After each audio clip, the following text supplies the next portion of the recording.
Hello good morning मेरे प्यारे बच्चों। तो आज एक बहुत अच्छा मैं वीडियो लेकर के आया हूँ। आज हम लोग पढ़ने वाले हैं मानव पाचन तंत्र को।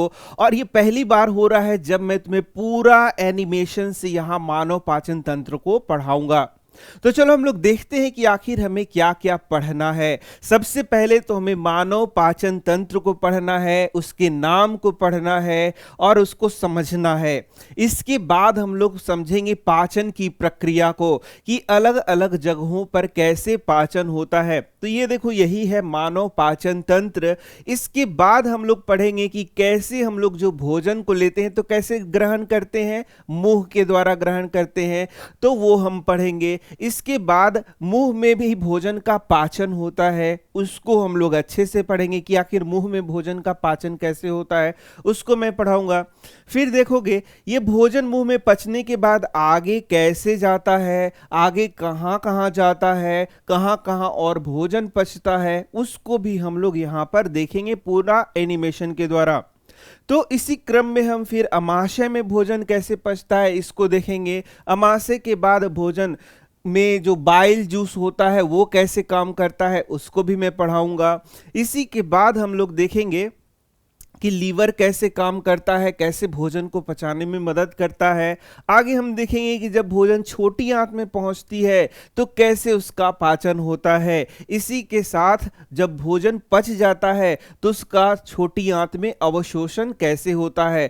तो इन सारी चीज़ों को हमें पढ़ना है। तो सबसे पहले तो हमें क्या पढ़ना है, सबसे पहले हमें यहाँ इसका चित्र पढ़ना है। तो बच्चों हम लोग क्या पढ़ रहे हैं, मानव पाचन तंत्र। चलो हम लोग इसका चित्र देख लेते हैं और इसका चित्र मैं बना करके तुम्हें दिखाता हूँ और उसके बाद एक एक पार्ट्स को हम लोग पढ़ेंगे।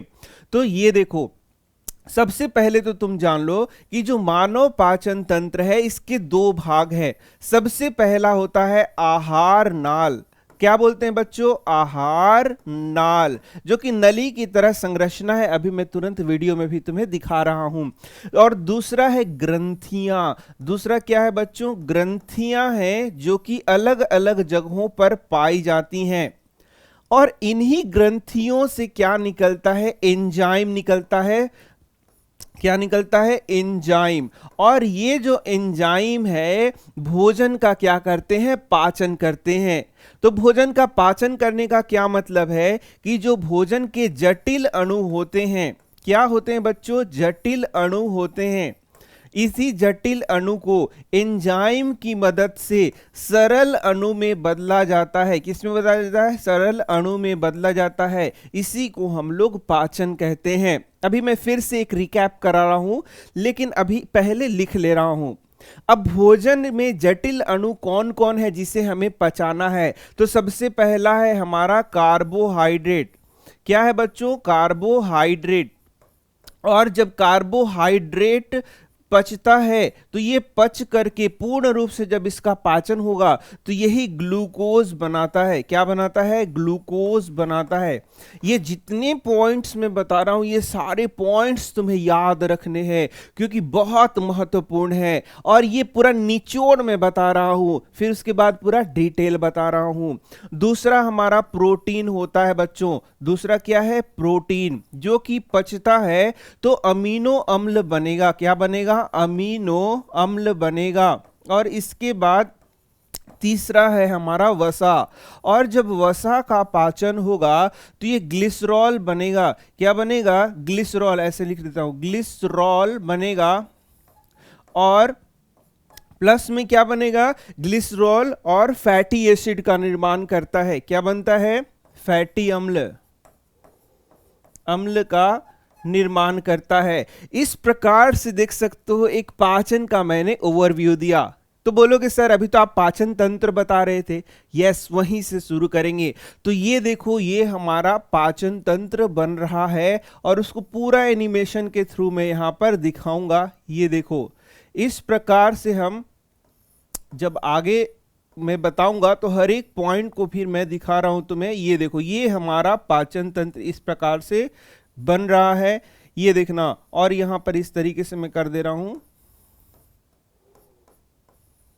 चलो, ये है हमारा पाचन तंत्र। तो भाई पाचन तंत्र में कितने भाग होते हैं? तो मैंने क्या बताया, 2 भाग होते हैं। सबसे पहले को बोलते हैं आहार नाल। तो ये देखो बच्चों, ऊपर से नीचे ये जो नली जैसी संरचना है, इसे ही हम क्या बोलते हैं, आहार नाल बोलते हैं। तो अब इसको एनिमेशन से मैं दिखा दे रहा हूं और उसके बाद पूरा हम लोग क्या करेंगे, इसके नाम को हम लोग पढ़ लेंगे। तो चलो हम लोग सबसे पहले आहार नाल को देखते हैं। तो ये देखो, ये जो पाइप जैसी संरचना तुम्हें दिख रही है, इसे ही हम लोग क्या कहते हैं, आहार नाल। और ये जो आहार नाल है, मुंह से लेकर के गुदा तक फैला होता है। तो आहार नाल किसे कहते हैं, तो मुख से गुदा तक फैले हुए नाली नुमा संरचना को ही हम लोग क्या बोलेंगे, आहार नाल बोलेंगे। ठीक है। और इस आहार नाल का अलग अलग भाग होता है, जिसे हम लोगों को यहां पर पढ़ना है। तो आहार नाल में कौन कौन सा भाग होगा, जरा इसको देखते हैं। तो सबसे पहला जो भाग है, उसे हम लोग मुंह के नाम से जानते हैं। ये है हमारा मुंह। इसके बाद ये जो संरचना आ रहा है, इसे हम लोग बोलते हैं ग्रसिका या फिर एसोफेगस के नाम से भी जानते हैं। इसके बाद ये जो पाइप जैसा संरचना यहां देख रहे हो, मोटा हो गया, इसे हम लोग अमाशय के नाम से जानते हैं। ये हो गया हमारा अमाशय। और यही अमाशय जब आगे की ओर बढ़ेगा तो छोटी आंत बनाएगा, और छोटी आंत यहीं से शुरू हो जाएगा, और इस छोटी आंत को हम लोग क्षुद्रांत्र के नाम से जानते हैं, या फिर इसको छोटी आंत भी बोल सकते हैं। ठीक है। और इसके बाद ये जो संरचना तुम्हें दिख रहा है, ये जो संरचना पूरा दिख रहा है, ये फिर बड़ी आंत बन जाएगा। क्या बनेगा, बड़ी आंत बनेगा। इस प्रकार से ये जो सारा संरचना हुआ बच्चा लोग, ये किस चीज का संरचना हुआ, ये हो गया आहार नाल। और लास्ट में ये जो दिख रहा है, इसे हम लोग गुदा द्वार के नाम से जानते हैं। ये हो गया तुम्हारा गुदा द्वार। कोई दिक्कत है नहीं ना। सबसे पहला क्या है, मुंह है, फिर ग्रसिका है, फिर अमाशय है, फिर क्षुद्रांत्र हो गया, और फिर क्या हो गया, वृहदांत्र हो गया। इसको वृहदांत्र कहेंगे। बड़ी आंत को क्या कहेंगे, वृहदांत्र कहेंगे। ये हो गया बृहदांत्र, बड़ी आंत। और लास्ट में हमारा क्या हो गया, गुदाद्वार हो गया। कोई दिक्कत नहीं है ना। इस तरीके से ये हमारा हो गया आहार नाल। अब बोलोगे सर आहार नाल तो हो गया, लेकिन आपने बोला है कि मानव पाचन तंत्र के 2 भाग होते हैं। एक होता है आहार नाल और दूसरा होता है ग्रंथियां। तो ग्रंथियां तो आपने बताया नहीं, तो चलो हम लोग अब ग्रंथियों को बना लेते हैं। तो सबसे पहला जो ग्रंथि है हमारा, वह क्या है, लीवर है। ठीक है। तो इसको मैं लिख भी सकता हूं। पहला क्या ग्रंथि है, इसको हम लोग लीवर या यकृत बोलेंगे। क्या बोलेंगे बच्चा लोग, यकृत। इसे अच्छे से याद कर लेना है। और यही यकृत से देखोगे, यहां यकृत में बाइल जूस निकलता है, और ये फिर यहां पर पित्त की थैली होती है, इसमें वो इकट्ठा होता रहता है। ठीक है। तो ये पित्त की थैली है, इसे मैं यहां पर बना देता हूं, पित्त की थैली। ये हो गया हमारा यकृत। सबसे पहला यकृत में क्या बनता है, पित्तरस बनता है, जो कि पित्त की थैली में क्या होते रहता है, जमा होते रहता है। समझ गए। इसके बाद जो दूसरा संरचना हमारा आएगा, वो यहां पर इस तरीके से है, वो है अग्न्याशय। दूसरा क्या है, अग्न्याशय। ऊपर में बाद में बता रहा हूं, पहले नीचे से हम लोग चल रहे हैं। अग्न्याशय, ये 2 ग्रंथि हो गया। या चलो पहले मुंह का ही बता रहे हैं। तो मुंह में भी एक ग्रंथि होता है, जिसे हम लोग एकदम वीडियो से देखेंगे, और उसे हम लोग लासा ग्रंथि या लाला ग्रंथि, लासा ग्रंथि के नाम से जानते हैं। उसे क्या बोलेंगे, लासा ग्रंथि। इसी को पहले मुझे लिखना चाहिए था, कोई बात नहीं है। क्या ये 3 ग्रंथियां तुम लोग समझ रहे हो। सबसे पहले शुरू करेंगे मुंह में, तो मुंह में आ गया हमारा लासा ग्रंथि। इसके बाद जब आगे बढ़ेंगे तो यहां पर हमारा यकृत तुम्हें दिख रहा है। दूसरा ग्रंथि क्या हो गया, यकृत। ठीक है। तीसरा है अग्न्याशय, और चौथा एक और ग्रंथि है, ये अमाशय का भी, अमाशय का जो दीवार है उसमें, उसको बोलेंगे जठर ग्रंथि। क्या बोलेंगे, जठर ग्रंथि। ठीक है। और इसके बाद जो ग्रंथि आ जाएगा, ये देखो, इसको मिटा देता हूं यहां से, छोटी आंत की ग्रंथि। नेक्स्ट क्या है बच्चा लोग, ये है छोटी आंत की ग्रंथि। पांचवा है छोटी आंत की ग्रंथि। छोटी आंत की ग्रंथि। तो देखा तुमने, ये 5 प्रकार की ग्रंथियां हमें यहां पर पढ़ना है और इन 5 प्रकार की ग्रंथियों से पाचक रस निकलेंगे जिसमें होता है एंजाइम, जो कि भोजन को सरल अणु में तोड़ने में मदद करता है। क्या ये सारा बात तुम सीख गए? अब यदि सब चीज सीख गए तो अब हम लोग पाचन का शुरुआत करते हैं। तो हम लोग अब सीखेंगे कि किस प्रकार से हमारे शरीर में भोजन का पाचन होता है। एक एक करके हम लोग को अच्छे से यहां सीखना है, याद कर लेना है। और यहीं यकृत से देखोगे, यहां यकृत में बाइल जूस निकलता है और ये फिर यहां पर पित्त की थैली होती है, इसमें वो इकट्ठा होता रहता है। ठीक है, तो ये पित्त की थैली है, इसे मैं यहां पर बना देता हूं, पित्त की थैली। ये हो गया हमारा यकृत। सबसे पहला यकृत में क्या बनता है? पित्तरस बनता है, जो कि पित्त की थैली में क्या होते रहता है? जमा होते रहता है। समझ गए? इसके बाद जो दूसरा संरचना हमारा आएगा वो यहां पर इस तरीके से है, वो है अग्न्याशय। दूसरा क्या है? अग्न्याशय। ऊपर में बाद में बता रहा हूं, पहले नीचे से हम लोग चल रहे हैं। अग्न्याशय, ये 2 ग्रंथि हो गया। या चलो पहले मुंह का ही बताएं, तो मुंह में भी एक ग्रंथि होता है जिसे हम लोग एकदम वीडियो से देखेंगे और उसे हम लोग लासा ग्रंथि या लाला ग्रंथि, लासा ग्रंथि के नाम से जानते हैं। उसे क्या बोलेंगे? लासा ग्रंथि। इसी को पहले मुझे लिखना चाहिए था, कोई बात नहीं है। क्या ये 3 ग्रंथियां तुम लोग समझ रहे हो? सबसे पहले शुरू करेंगे मुंह में, तो मुंह में आ गया हमारा लासा ग्रंथि। इसके बाद जब आगे बढ़ेंगे तो यहां पर हमारा यकृत तुम्हें दिख रहा है। दूसरा ग्रंथि क्या हो गया? यकृत। ठीक है, तीसरा है अग्न्याशय और चौथा एक और ग्रंथि है, ये अमाशय का भी, अमाशय का जो दीवार है उसमें, उसको बोलेंगे जठर ग्रंथि। क्या बोलेंगे? जठर ग्रंथि। ठीक है, और इसके बाद जो ग्रंथि आ जाएगा, ये देखो, इसको मिटा देता हूं यहां से, छोटी आंत की ग्रंथि। नेक्स्ट क्या है बच्चा लोग? ये है छोटी आंत की ग्रंथि। पांचवा है छोटी आंत की ग्रंथि। छोटी आंत की ग्रंथि। तो देखा तुमने, ये 5 प्रकार की ग्रंथियां हमें यहां पर पढ़ना है और इन 5 प्रकार की ग्रंथियों से पाचक रस निकलेंगे जिसमें होता है एंजाइम, जो कि भोजन को सरल अणु में तोड़ने में मदद करता है। क्या ये सारा बात तुम सीख गए? अब यदि सब चीज सीख गए तो अब हम लोग पाचन का शुरुआत करते हैं। तो हम लोग अब सीखेंगे कि किस प्रकार से हमारे शरीर में भोजन का पाचन होता है। एक एक करके हम लोग को अच्छे से यहां सीखना है। तो बच्चों, पाचन में हमें 3 जगह मुख्य रूप से भोजन को पचाना है, यानी कि तो बच्चों, पाचन में हमें यह सीखना है कि भोजन मुख्य रूप से 3 जगह पचता है। सबसे पहले भोजन की पचने का शुरुआत कहाँ होता है? मुंह से होता है। उसके बाद भोजन कहाँ पचता है? अमाशय में। और लास्ट में कहाँ पचता है? छोटी आंत में। याद रखना 3 बात। सबसे पहले कहाँ पचेगा? मुंह में, फिर अमाशय में, फिर छोटी आंत में। ये 3 जगह भोजन का पाचन मुख्य रूप से होता है। तो चलो हम लोग सबसे पहला देखते हैं कि मुख में भोजन कैसे पचता है। तो तुम देख रहे हो, सबसे पहले हम लोग भोजन को मुख में लेते हैं और दांत द्वारा भोजन को चबाया जाता है। जीभ उसको क्या करता है? उलट पुलट करता है और इस तरीके से भोजन को छोटे छोटे टुकड़ों में बांट दिया जाता है। यहां देख सकते हो। इसी के साथ हमारे मुंह में एक ग्रंथि पाई जाती है जिसे हम लोग सलाइवरी ग्लैंड के नाम से जानते हैं, या लासा ग्रंथि, लाला ग्रंथि, अलग अलग जगहों पे अलग अलग नाम होता है।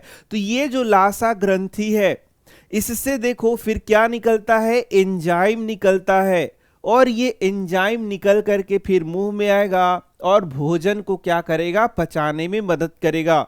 क्या मुख में पाचन को समझ पा रहे हो कि मुंह में पाचन कैसे होता है? फिर से बता दूं तो मुंह में जब भोजन लेंगे तो दांत उसको पीसेगा, जीभ उसको घुमाएगा और साथ ही साथ मुख्य रूप से यहाँ पर जो सलाइवरी ग्लैंड है, लासा ग्रंथि है, उससे एंजाइम निकलेगा जो भोजन को पचाने में मदद करेगा। चलो इसको हम लोग यहाँ पर देख लेते हैं। तो हम लोगों ने सीखा, ये देखो हम लोगों ने ये सीखा, हम लोगों ने सीखा मुंह में पाचन। सबसे पहला हम लोग सीख रहे हैं मुंह में पाचन। मुंह में पाचन, तो मुंह में पाचन में जो जो चीजें मैंने बताई उसमें सबसे महत्वपूर्ण हमें अब पढ़ना है कि किस प्रकार से जो लासा ग्रंथि है, लासा ग्रंथि, इस लासा ग्रंथि से क्या निकलता है, तो इसमें लार निकलता है। क्या निकलता है? लार। और इस लार में क्या होता है, तो एमिलेज नामक एंजाइम होता है। क्या होता है? एमिलेज। एमिलेज लिख देता हूं, ठीक है, एमिलेज नामक एंजाइम होता है। और ये जो एमिलेज है ये क्या करता है, ये जटिल शर्करा को सरल शर्करा में बदल देता है। अब जटिल शर्करा क्या है? कार्बोहाइड्रेट को हम लोग यहाँ जटिल शर्करा बोल रहे हैं, और उसको तुम्हारे बुक में लिखा गया है मंड। तो ये मंड मैं लिख देता हूं, यहां पर लिख दिया है मंड। मंड को ये जो एमिलेज नामक एंजाइम है वह सरल शर्करा में बदल देता है, सरल शर्करा। तो अब इस चीज को हमें क्या करना है, अच्छे से याद कर लेना है। यानी जो मुंह में पाचन होता है वो ये प्रक्रिया हो गई। सबसे पहले वहां लासा ग्रंथि है, लासा ग्रंथि से लार निकलेगा, जो लार निकलेगा उसमें क्या होगा, वह क्या, उसमें एमिलेज नामक एंजाइम होगा जो कि मंड का पाचन करके उसको सरल शर्करा में परिवर्तित कर देगा। क्या ये बात समझ गए? बिल्कुल। तो अब भोजन जो है हमारा मुंह में पच चुका है। क्या पूर्ण रूप से पाचन हुआ है? नहीं, यहां यह भोजन अधपचा है। अब यहां से एक क्वेश्चन तुमसे मैं पूछता हूं कि मुंह में किस चीज का पाचन का शुरुआत होता है, तो तुम्हें उत्तर देना है कार्बोहाइड्रेट का। ये मंड मतलब क्या हो गया? जटिल कार्बोहाइड्रेट। जटिल कार्बोहाइड्रेट का पाचन यहां पर हो रहा है। जटिल कार्बोहाइड्रेट का देखना, कभी कभी मैं लिखता हूं ना तो थोड़ा स्पेलिंग में मतलब बोल बोल के लिखना है तो सोच कुछ रहा हूं, लिख कुछ रहा हूं तो यहाँ कुछ गड़बड़ हो जाता है, तो इसमें कंफ्यूज मत होना। बोल तो स्पष्ट रहा हूं ना, वो सुनाई पड़ रहा है। तो कार्बोहाइड्रेट है ना, लिखना हड़बड़ में पड़ता है। देखो वीडियो बनाते समय जब तुम्हें पढ़ा रहा हूं तो उसमें लिखना और बोलना थोड़ा सा ये मिसमैच होने लगता है कभी कभी, तो यहाँ थोड़ा गलत भी लिखा जाता है, तो उस पर ध्यान मत देना। तो ये हो गया जटिल कार्बोहाइड्रेट का मुंह में पाचन शुरू होता है। ये एक ऑब्जेक्टिव क्वेश्चन यहां से तुम्हारा आ जाता है।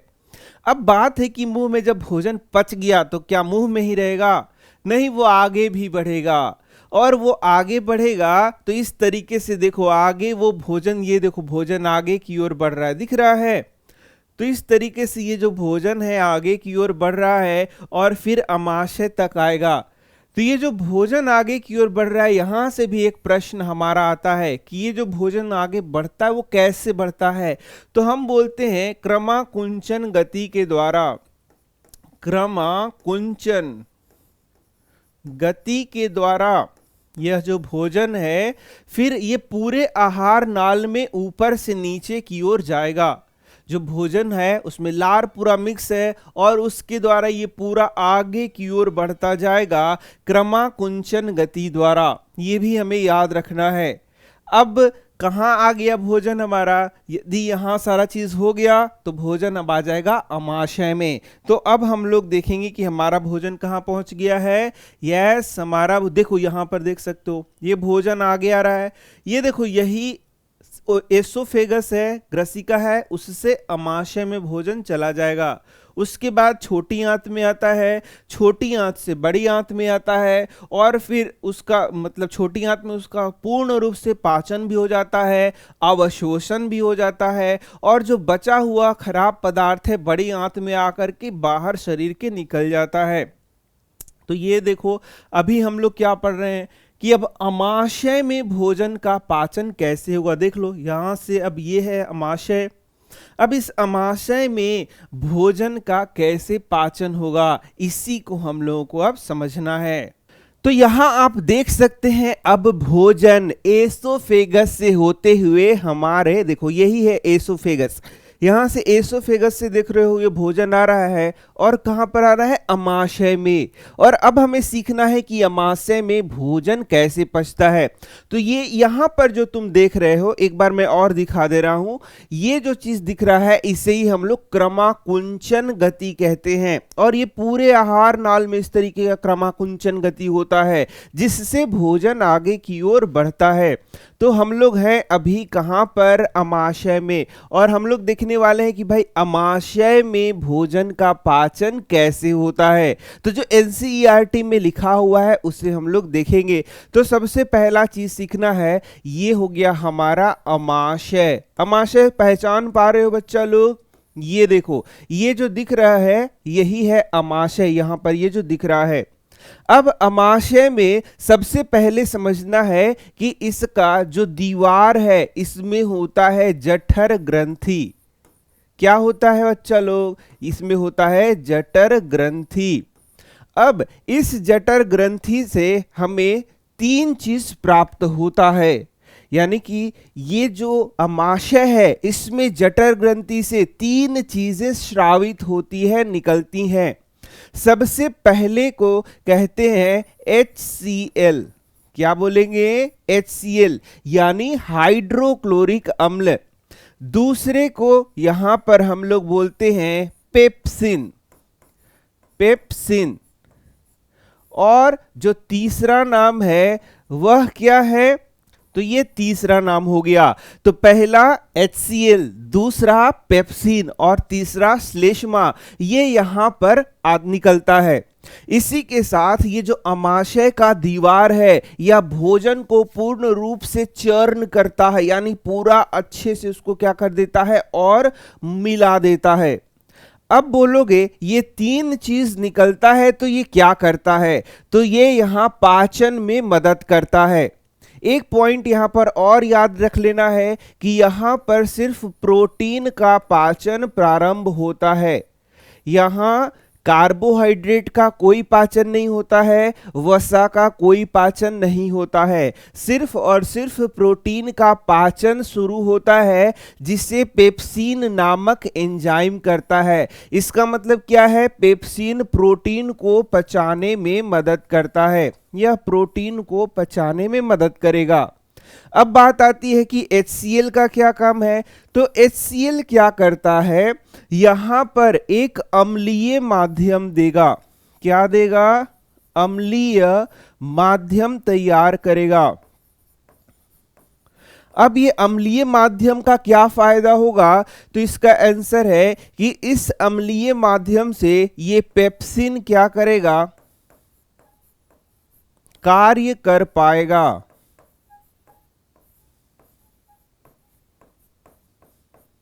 इसका मतलब पेप्सिन प्रोटीन का पाचन तभी प्रारंभ करेगा जब इसका माध्यम क्या होगा? अम्लीय। और इसका अम्लीय माध्यम कौन करता है? हाइड्रोक्लोरिक अम्ल।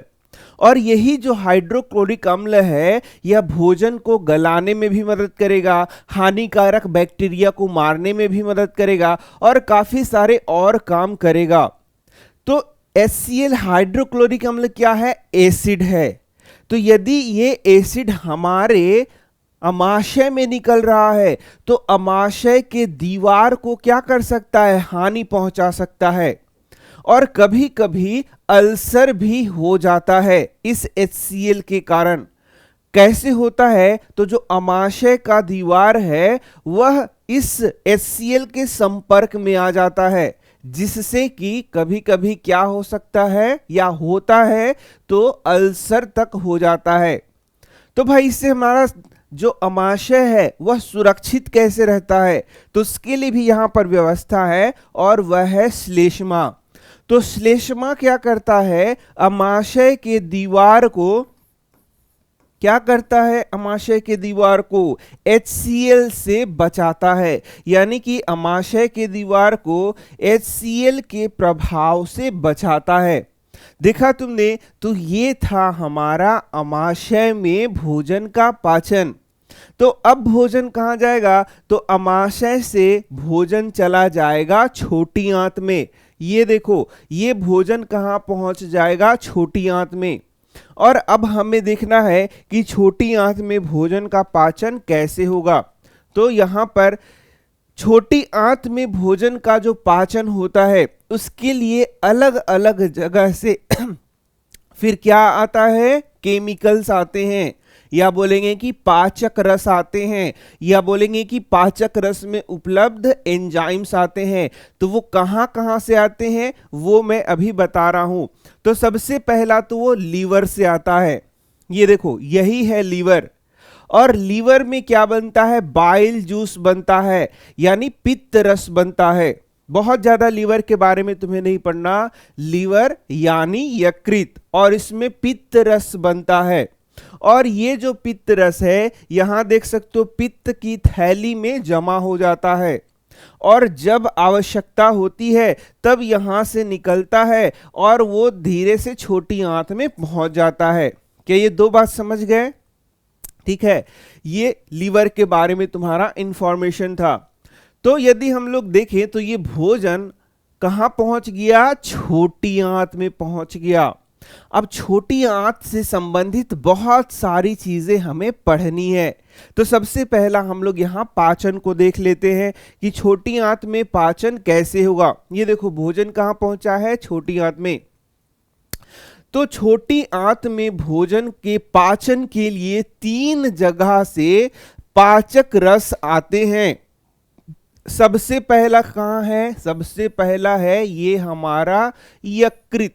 सबसे पहला यकृत है, यकृत से पाचक रस आएगा। दूसरा है अग्न्याशय, यहीं पर क्या होता है, अग्न्याशय। दूसरा है अग्न्याशय। और तीसरा क्या है, छोटी आंत की दीवार। ये देखो, छोटी आंत है, इसकी दीवार, छोटी आंत की दीवार। देखा तुमने? तो यहां छोटी आंत में 3 जगह से क्या आएगा, पाचक रस आएगा। तो मैंने शुरू में ही बताया था कि हमारे पाचन तंत्र में 5 ग्रंथियां होंगी। 2 हम लोगों ने पढ़ लिया, अब यहां बाकी बचा 3। यकृत हमारे शरीर की सबसे बड़ी ग्रंथि है, यह भी हमें याद रखना है। कैसी ग्रंथि, तो एक्सोक्राइन ग्लैंड कहते हैं उसको। सबसे बड़ी एक्सोक्राइन ग्लैंड है यकृत। कोई दिक्कत है?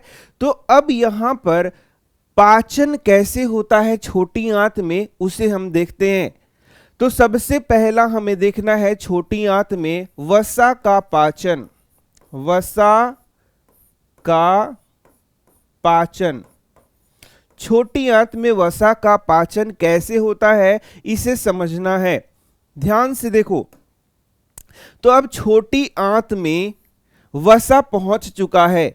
वसा का पाचन मुंह में नहीं होता है, वसा का पाचन आमाशय में नहीं होता है। वसा का पाचन कहां होता है, छोटी आंत में होता है। तो अब ये वसा का पाचन कैसे होता है, यहां पर देखना। सबसे पहला क्या होगा, सबसे पहला जो वसा है वह बड़ी गोलिकाओं के रूप में होता है, उसे छोटी छोटी गोलिकाओं में तोड़ दिया जाता है।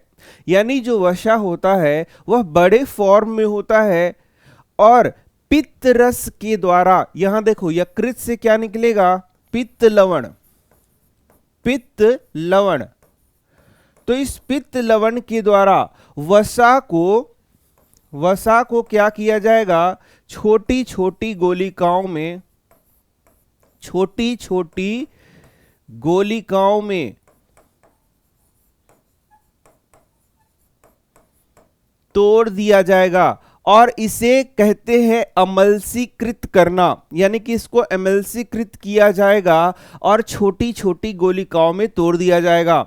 अब बोलोगे कि छोटी छोटी गोलिकाओं में क्यों तोड़ दिया जा रहा है, ताकि यहां पर एंजाइम आएगा और उसे पचाएगा। तो अब इसका पाचन होगा, और इसका पाचन के लिए एंजाइम कहां से आता है? तो अग्न्याशय से। तो अग्न्याशय से लाइपेज एंजाइम आएगा, लाइपेज एंजाइम आएगा, जो कि इस वसा का पाचन करेगा। हालांकि यहां भी वसा पूर्ण रूप से पाचन नहीं हो रहा है। तो देखा तुमने, यहां पर हम लोगों ने यकृत पढ़ा। यकृत से क्या निकल रहा है? पित्त लवण निकल रहा है, या बाइल जूस बोलते हैं। उससे किस चीज को पाचन में मदद मिलता है? वसा के पाचन में मदद मिलता है, और वसा पचता है यहां पर। साथ ही साथ इसके वसा के पाचन के लिए अग्न्याशय से क्या निकलता है? अग्न्याशिक रस निकलता है। इसमें भी बहुत सारे एंजाइम होते हैं, जिसमें एक एंजाइम है लाइपेज, जो कि क्या करता है? वसा का पाचन करता है।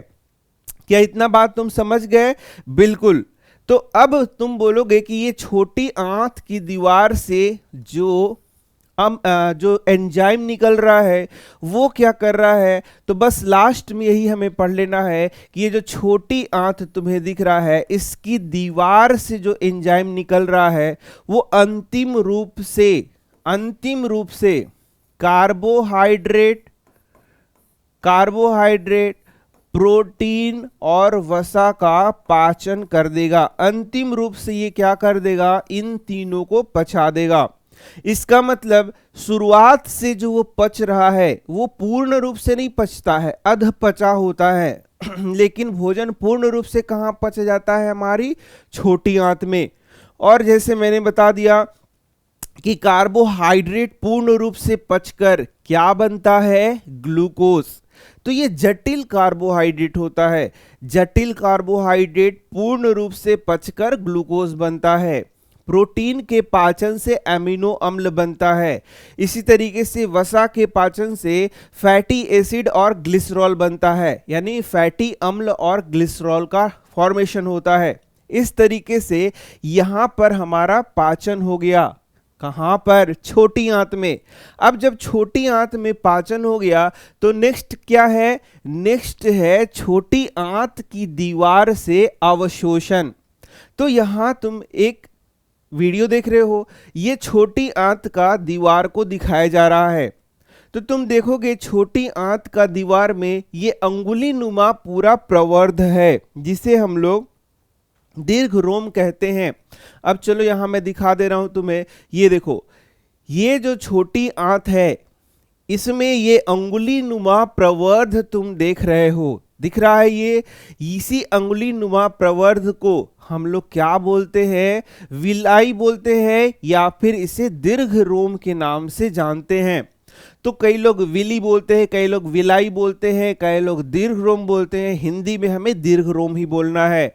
तो इसी दीवार में ये जो उंगली नुमा प्रवर्ध है, ये देखो ऐसे उंगली नुमा जो प्रवर्ध निकले रहते हैं, वह क्या करते हैं? इसके सतही क्षेत्रफल को बढ़ा देता है, जिससे कि भोजन का ज्यादा से ज्यादा अवशोषण होता है। अब किसी एक को यदि हम लोग यहां ले ले और इसके स्ट्रक्चर को देखें, तो इस प्रकार का स्ट्रक्चर तुम देख सकते हो। यही है एक दीर्घ रोम। इस दीर्घ रोम में देखोगे कि यहां पर रक्त वाहिकाएं बनी हुई हैं। तो जब भोजन का अवशोषण होता है तो इन्हीं रक्त वाहिकाओं में वह भोजन चला जाता है, और उसके बाद पूरे शरीर में ये पहुंच जाता है और शरीर की विभिन्न कोशिकाओं में पहुंच जाता है। तो यहां देख सकते हो इस दीर्घ रोम को एक एक को यहां पर दिखाया गया है, और एक एक दीर्घ रोम यहां पर तुम देखोगे कि ये क्या करेंगे? भोजन का अवशोषण करेंगे। तो भोजन का मुख्य रूप से अवशोषण कहां होगा? छोटी आंत में। क्या ये सीख गए? अब क्या होगा लास्ट में? तो जो अपचित भोजन है और कुछ जल वगैरह है, उसका अवशोषण होता है बड़ी आंत में। तुम बोलोगे सर बड़ी आंत में भी ऐसी संरचनाएं होती हैं? बिल्कुल, बड़ी आंत में भी ऐसी ही संरचनाएं होती हैं, लेकिन वहां भोजन का अवशोषण नहीं होता, बल्कि जो अपचित भोजन है वो वहां से होते हुए फिर शरीर के बाहर निकलने को तैयार रहते हैं। तो जो बड़ी आंत है वहां भोजन का अवशोषण नहीं होता है, बल्कि कुछ जल का, कुछ साल्ट्स का, इस तरीके से कुछ चीजों का अवशोषण होता है बड़ी आंत में। और समय समय पर फिर ये जो वर्ज्य पदार्थ है, ये जो वेस्ट मटेरियल है जो बच गया, उसको शरीर से बाहर निकाल दिया जाता है। इस प्रकार से हमारा पाचन तंत्र समाप्त होता है। वीडियो जरूर लाइक कर देना, शेयर कर देना और साथ ही साथ कमेंट जरूर करना कैसा लगा। और सब्सक्राइब करके ही पढ़ना बच्चों, क्योंकि बहुत कम सब्सक्राइबर हैं हमारे। यदि सब्सक्राइबर बढ़ेंगे तो और अच्छे वीडियोस हम लोग लाएंगे। तो मैं मिल रहा हूं तुमसे नेक्स्ट वीडियो में। धन्यवाद।